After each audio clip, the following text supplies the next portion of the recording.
Happy Monday. Thank you for joining me for this week's Unlocking the Magic of Leadership. Now, we are going into week 3 of our Neurodivergence series. And before we jump into the myths of autism, which is this week's topic, I want to do just a quick high-level conversation. When we are talking about neurodivergence and all of the unique ways that we think in neurodivergence, whether that's ADHD, autism, Tourette's, or any of the other unique ways of thinking, we are talking about it in adults and in the workplace, which means it's going to be adults that tend to be more high functioning. So neurodivergence is a spectrum, and you're going to have some individuals that it's very rare that you may notice anything, and then other individuals where it's very obvious, and then you're going to have those in the middle. We're talking more of adults in the middle. We're not talking kids. We're not talking about the extremes. All right. The other piece of this, I am learning along with y'all. Y'all know I got my autism diagnosis in the past few months. And as I've been going through this journey, really trying to understand more of what neurodivergence looks like as a whole. If I make a mistake, call me on it. Drop it in the comments, respond to the email, let me know. If I do anything that is not inclusive, if I do anything that you're like, Summer, and that could have been done better, let me know. I am learning, and I want to make sure that I'm giving the information in the best way possible. So if I make a mistake, I'll go back and correct it. All right, let's jump into this week's topic, the myths of autism. We need to look at the first myth of autism, and this one is a big one. It's one that caused a lot of damage. You see, Andrew Wakefield published a study that connected the measles, mumps, and rubella vaccine, so the MMR vaccine, to autism in children. This has done so much damage. Now, Andrew Wakefield has since been discredited on multiple levels and actually lost his license because of this study and the fact that it was not accurate, it was not truthful, it was not empirical, all of the things. There is no connection between autism and vaccines. There have been multiple valid studies done since then that have never shown a connection between autism and vaccines. So when we're talking about this is a myth that comes up again and again and again, there is absolutely no connection whatsoever to autism and vaccines. Now, the second myth is that autism is only in kids. This is also inaccurate because autism is a different way of thinking, so it doesn't go away. What happens is as children are growing and adapting to the world around them, it's going to seem very intense as they're experiencing these pieces of neurodivergence.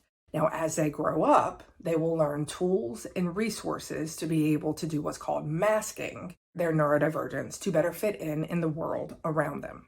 So like one of my sensitivities is noise. I cannot stand loud noise. It hurts my ears. I'm that old fogey that is at a concert with earplugs because it's physically painful. Y'all saw my brain just glitch there thinking about it. It's physically painful.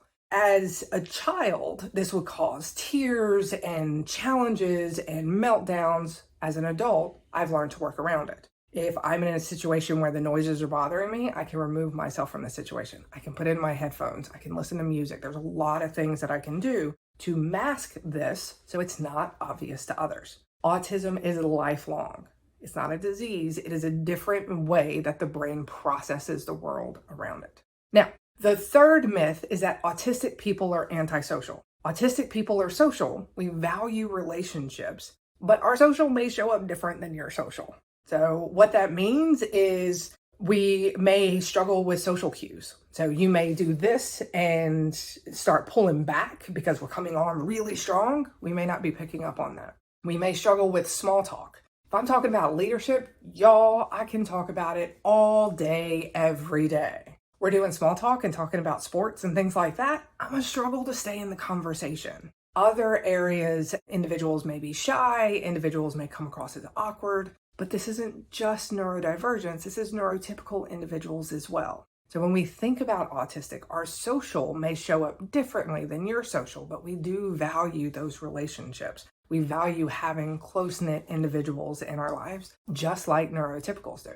And then the final myth that we're going to cover, and these are not the only myths, I want to be very clear, but these are the top 4. The final myth that we're going to cover is autism is only in boys. For a variety of reasons, we're not going to get into it on this video, but for a variety of reasons, most medical research is done on boys and men. girls and women have not been a part of the conversation for a very long time. And if you want to know the science and the reasoning behind that, let me know. Happy to have that conversation. But what this means is that when individuals were looking at autism and studying it, they were doing it from a boy's perspective, from a man's perspective. And it shows up distinctly different in women and girls, which is one of the reasons why many women are getting late diagnoses, such as myself. When we think about how it shows up in boys, many of us had a nephew or a friend's son. We've known some ways that it can show up in boys. And a lot of times we think of things like being hyper-focused on dinosaurs or cars or wars, something like that. With girls, it shows up with high anxiety, people-pleasing, high achieving. One of the things that was life-changing for me was when I found out that girls and women, our hyper-focus tends to be on individuals, in a person, versus a hobby. And so the way that it shows up in girls is very different than the way that it shows up in boys. So if you're wondering, do I have autism? There's a lot of great resources out there to begin understanding what it looks like in girls and women versus what we traditionally think of in boys and men.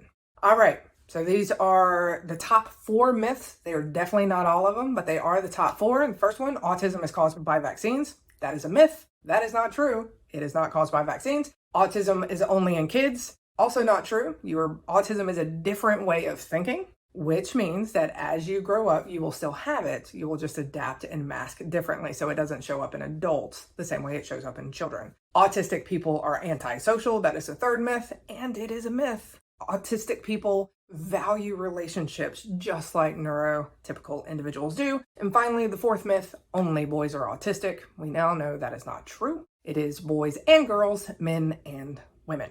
All right, join us next week where I will be having a very special guest come on and talk about her experience with ADHD. Have an absolutely amazing week.